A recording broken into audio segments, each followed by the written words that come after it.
KFSR and CMAC present the Central Valley Ledger, a public affairs program featuring stories from all over the Central Valley with Sevag Tateosian, 90.7 KFSR. I'm your host, Sevag Tateosian. Welcome to the Central Valley Ledger.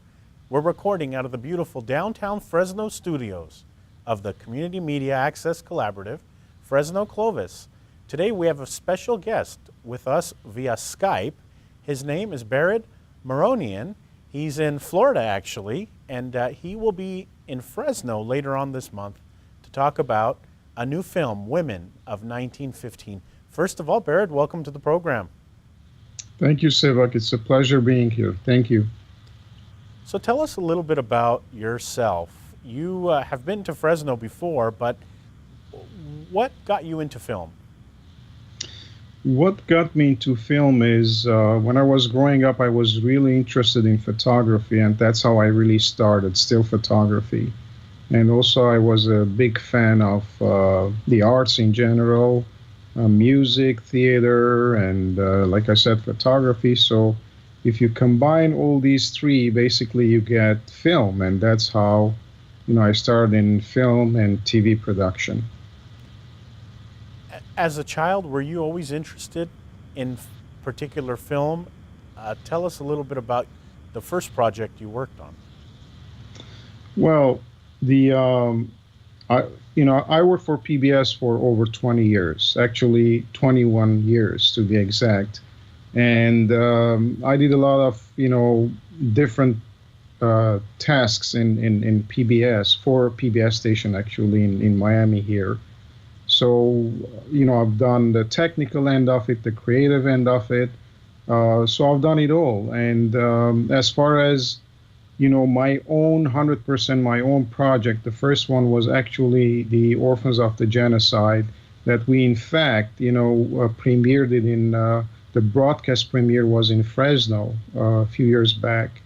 And I'm happy about that. And after that, it's been, a success. It's been a very successful film. And then about 3.5 years ago, we started on Women of 1915, and now we have that, and soon we'll be premiering in Fresno also. So you have a special connection to Fresno in that you keep premiering your films here. Any reason in particular? No, not really. I mean, well, in case of Orphans of the Genocide, it was factually the broadcast premiere of Orphans of the Genocide. The first time we broadcast the film was in Fresno. That's what I meant. But Women of 1915 has been premiering in different cities. The world premiere was in New Jersey, actually, and now we're doing the Women of 1915 premiere in Fresno. It's the Fresno premiere. It's not the world premiere, actually. I should have said that. And we've already been to Australia, different cities in Canada, United States. And in fact, they're calling us again back to Australia. We'll be there in May 5th again to show the film for the second time in Sydney. You mentioned that you started this film several years ago. So for those who are not in the film business and don't understand this industry, these projects take a long time. They do, Sevag. They take a long time, especially the research phase of the film. Especially if it's a documentary film, it's a very long process. And we started about 3.5 years ago, and and now we're here. It's been at times an arduous journey, but at times it's been fun. But in general, it's been a difficult task. I should confess that. I'm going to jump around in this interview a little bit from movie to movie, so I don't mean to confuse you, but going back to the Orphans of Genocide, that was a powerful film. The first time seeing it, you're the one who worked on it. Did it impact you? Well, Sevag, my background is of Armenian. I'm of Armenian descent, so naturally, one of the reasons, probably the main reason why I picked that topic is because I'm an Armenian. And what I found also is it's true in both films, in Orphans of the Genocide and in the case of Women of 1915. The stories that I'm dealing with are Armenian stories, but in fact they are of universal proportion. They are human stories to start. Before being Armenian stories, they are human stories, and that's our angle basically. That's how we approach our stories, and we concentrate on the human factor probably more than the historical factor. Of course, we do give the historical background of the events of those times, but we concentrate on the human factor of the stories. It sounds to me like you've kind of picked little niche areas to cover during the genocide. Is that purpose? Is that on purpose, or did it happen to be that way? Well, there is a purpose, and I'll tell you what it is.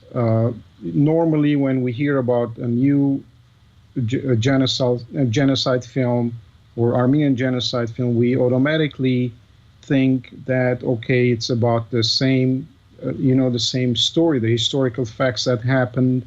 1.5 million Armenians were killed. There was a genocide. The Ottoman Turks did it April 24. I mean, the classic information that we already have.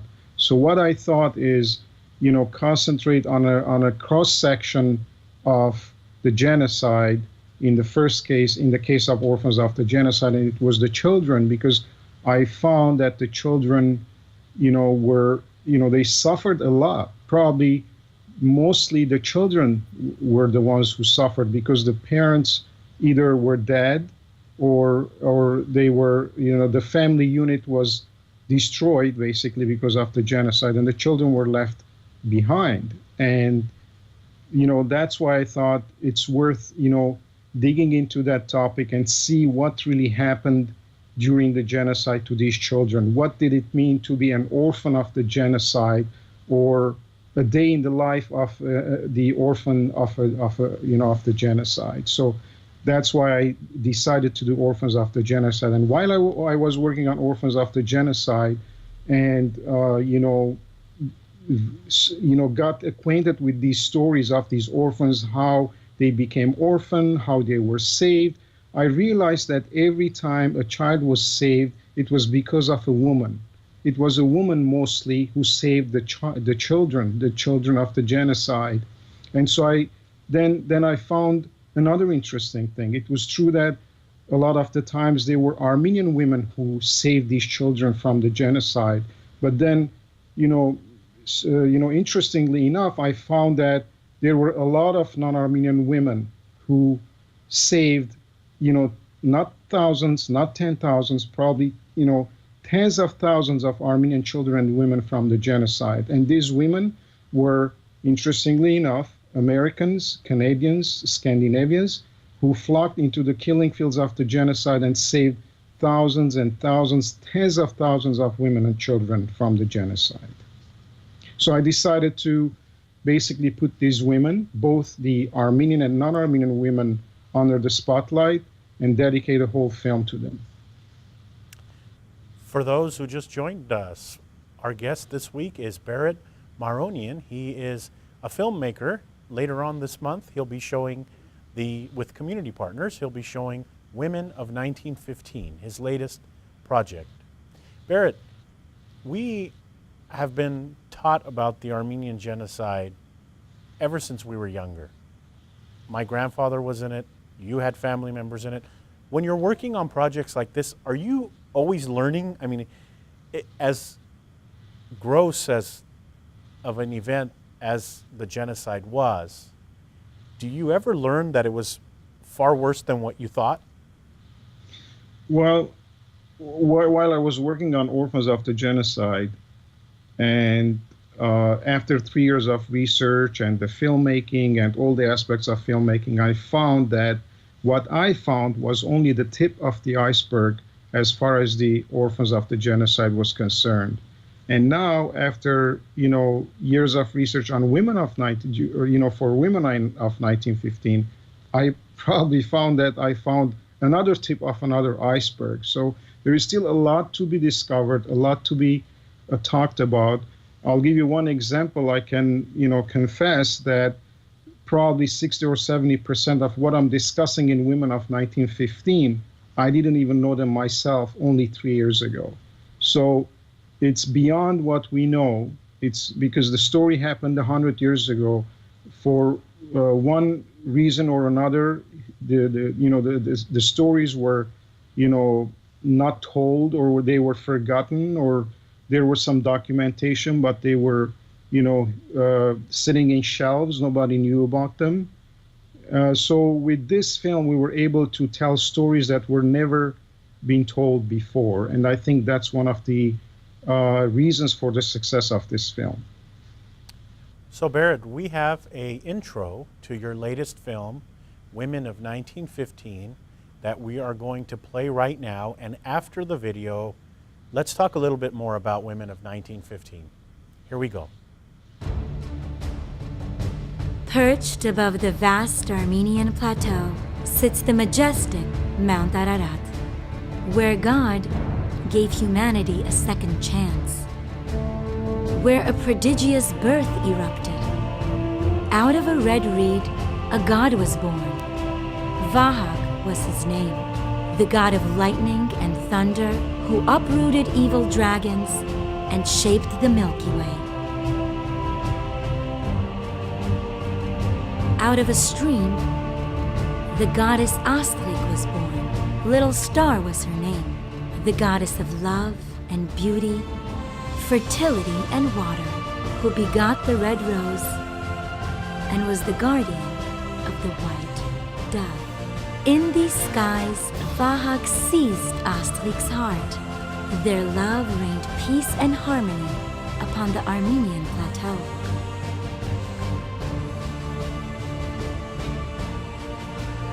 This is the woman of 1915.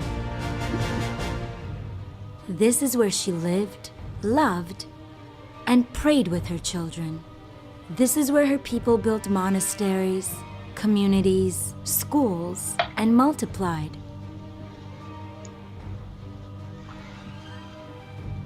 But wars and plunders robbed her of her homeland. Her husband snatched away, her children orphaned. She stood witness and victim to unimaginable indignities.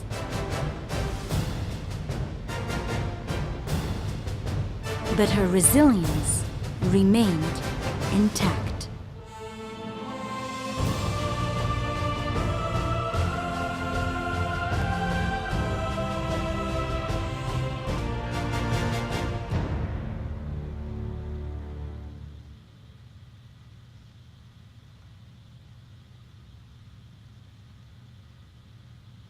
Welcome back. You just got done watching the intro of Women of 1915.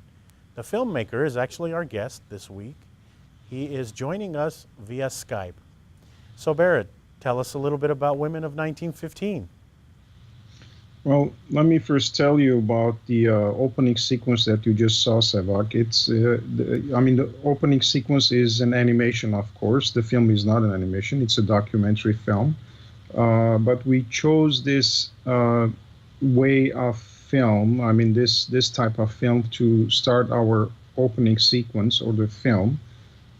It's an animation, as I said, and it basically tells us in 2 minutes, we attempted to present the Armenian history as far as the Armenian women was concerned, all the way from the days of our mythology. We went back thousands and thousands of years back until the day when the genocide happened. And of course, it also ends with the the resilience of the women. Because of that resilience is, the reason the Armenians survived, basically, one of the main reasons is because of the resilience of the Armenian women. That's why they survived the genocide. And I'm very happy to say that this animation, the opening sequence of Women of 1915, was nominated for a 2016 Regional Emmy Award, and we're very, very happy about that. What is your goal with this movie? What are you trying to educate the audience about? Now, it's obvious in the name, Women of 1915, but can you dig in a little bit more about what we're going to see? As you said, the obvious reason for this film is to let people know about the Armenian genocide. But, in reality, the ultimate goal is to educate people about the genocide in general, any genocide, and hopefully, prevent upcoming genocides, future genocides from happening, by way of education. And I believe that documentary films are an excellent tool for educating the masses, and that's the main reason that that's what I like, to portray in this film. Show the fact that genocides, by telling the stories of the Armenian genocide, hopefully we prevent having future genocides. That's I think the main that's the message that I would like to relay. But as far as the stories that we're going to see in the film, we'll see individual stories of Armenian women who went through the genocide, but they survived. And also the stories of non-Armenian women who left plush lives behind and flocked into the killing fields of the Armenian genocide and dedicated their lives in saving others. And another thing that I kind of discovered while researching this film, there was this amazing sisterhood between Armenian women and non-Armenian women who were integrated in an amazing way despite cultural differences. European culture and Armenian culture, and we see how these cultures were mixed, integrated together. And as a result of this integration, a nation was saved, the Armenian nation in this case. Tell us a little bit about your Fresno premiere of this film. Who's involved? Where's it going to be, and when? Well, the film is, I'm sure you have the poster. I don't really have the details. I don't want to give you the wrong information as far as the time and the name of the place. I know ARS is involved. I know the Armenian Studies at Fresno State is involved, and I'm sure other organizations. They're doing an amazing work. I would love you to mention that yourself because I don't have that information in detail. But I know it's going to be an amazing event. It's in a beautiful theater. I think Peters Foundation Theater, as far as I remember, at the university. You please jump in here. And we'll show a poster of the film also for our audience members watching this broadcast. Excellent. So, how has the Fresno crowd been? Has the crowd been receptive to your shows, to your movies? Yes, I mean, like I said, we premiered our Orphans of the Genocide in Fresno. The broadcast premiere was in Fresno a few years back, and about 2 years ago, I was again in Fresno at an event where I introduced Women of 1915 to the Fresno community, and there was tremendous interest, about the film. And, another thing is our projects are not-for-profit projects. Orphans of the Genocide and Women of 1915 are both not-for-profit projects, and they're solely based on, donations from foundations or individuals or organizations. And what we do is we can, of course, those, donations are tax deductible, and I'm sure Women of 19 will be supported by the Fresno community that way too. As similarly, orphans, we know that Orphans After Genocide was supported by the Fresno community, and I'm confident that Women of 1915 will be supported too. I know we can do a whole show on just the Armenian genocide alone, but just for audience members who may not have heard it or know about it, What was the Armenian genocide about? Well, the Armenian genocide, I mean, if we get into details, it's a very, I'm not a historian, by the way. I'll tell you what, very briefly. It was basically what happened during World War I in 1915, while the Ottoman Empire was collapsing and the minorities were demanding their rights. And as a result of that, the genocide happened, as we know, on April 24. The reason we commemorate April 24, as the commemoration day of the Armenian genocide was the day where over 200 Armenian intellectuals were collected and they were imprisoned. Most of them were tortured and killed eventually, and that basically marked the beginning of the genocide, which was followed by deportations of huge numbers of deportations. Entire villages, cities, towns were deported by the Ottoman Turks, and Armenians were eventually thrown or led to the deserts, the Deir ez-Zor desert, and that's where most of them perished.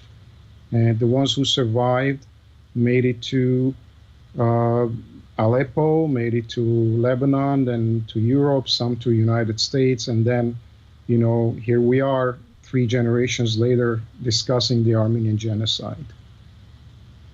For those interested in attending the Women of Genocide Fresno premiere, Bared will be also there. It is Sunday, April 30th. So for those who are interested, that's the day. And so tickets are available by contacting the Armenian Studies program at Fresno State or other Armenian entities and nonprofit organizations locally. Bared, let's shift gears a little bit and talk about advice that you have for up-and-coming filmmakers. And part of the reason I ask this question is a lot of times people will say, I have this great idea, let me jump in, start the filming right away, and it'll be done in no time. You just said it takes years for these projects. So upcoming filmmakers, what advice do you have for them? Well, I think the first thing I should tell them is not to give up, because there will always be people or events or things ahead of you that might convince you that you shouldn't do it. It's a difficult task. You can't handle it. It's expensive. It's time consuming. So the first thing I would say is not to give up. Believe in yourself and do it, because I, based on my experience, many times almost gave up. And the reason in my case was not because I thought I couldn't do it, not because I thought it was difficult. The reason was the financial. The financials were very difficult to find, the funds for a film like this. And obviously, because of the topic, we don't have investors in this type of films. It's just, mostly labor of love, and also supported by good-hearted people who believe in, the educational factor of the genocide, and they, put their dollars in there, knowing that there won't be any return, but they believe in the cause and they do it. That's how we were able to do this film. So I would recommend them, I would advise them not to give up. And we need, also it's very important to mention that we need to, flood the market with films like this. 1, 2, or 3 a year is not enough. We should have maybe I exaggerate by saying every day, but probably, every month we should have a film like this. And it's because it's a very important topic. As I mentioned earlier, it doesn't only concern the Armenians. It's a human issue. It's a part of the human history, and all of us should know about it, be us the Turks or the Armenians or the Americans or the Germans, anybody that, as long as you're a human being, you should know your history. And this is a human history and not only Armenian history. Bared, we're running out of time this week on the program, but before I let you go, can you give us a little bit of a taste of what's next for you? I have a very, very interesting and challenging project that I'm starting to work on. I'm at the baby stages. We're doing the preliminary work for it, but it's very exciting. It has to do with two love stories happening one of them happening during the Hamidian massacres and the other one happening 100 years later. That's what I can say now, because the reason I can't give you details is because I'm not sure if I'm going to be able to, find the funds. Once I find the funds, I'll, declare it, and you'll be one of the first to know about this project, Sevag, and the Fresno community, of course. Thank you, Bared. We're looking forward to not only seeing you on Sunday, April 30th, for the Fresno premiere of Women of 1915. By the way, tickets can be purchased by calling the Charlie K in Armenian Community School. But we're excited, Bared, to have you back in Fresno, and we're glad that Fresno has been such a warm, welcoming place for you. Thank you for coming this week on the program. Pleasure being here. Thank you. That's all for this edition of the Central Valley Ledger. I'm your host, Sevag Tateosian. Our guest this week has been filmmaker Bared Maronian, who has his latest project is Women of 1915, talking about the women of the Armenian genocide. Thank you to those listening to this broadcast on KFSR 90.7 FM, KFSR Fresno, and to those watching this broadcast on Comcast 93 and AT&T 99, the Community Media Access Collaborative Fresno Clovis channels. We're recording out of the beautiful downtown Fresno studios of CMAC Fresno Clovis. On the television side, thank you to Gary Johnson, working as the crew on this production. On the radio side, thank you to Jeff Davis, and thank you also to Brian German. Graphic designs, thank you to Robert De La Rosa. Thank you to the CMAC team and CMAC staff, and also the KFSR staff for helping make this production. That's all for this edition. Tune in next week to a new edition.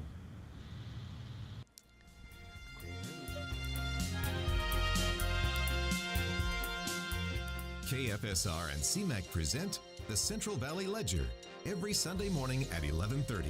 For a complete program schedule, visit kfsr.org.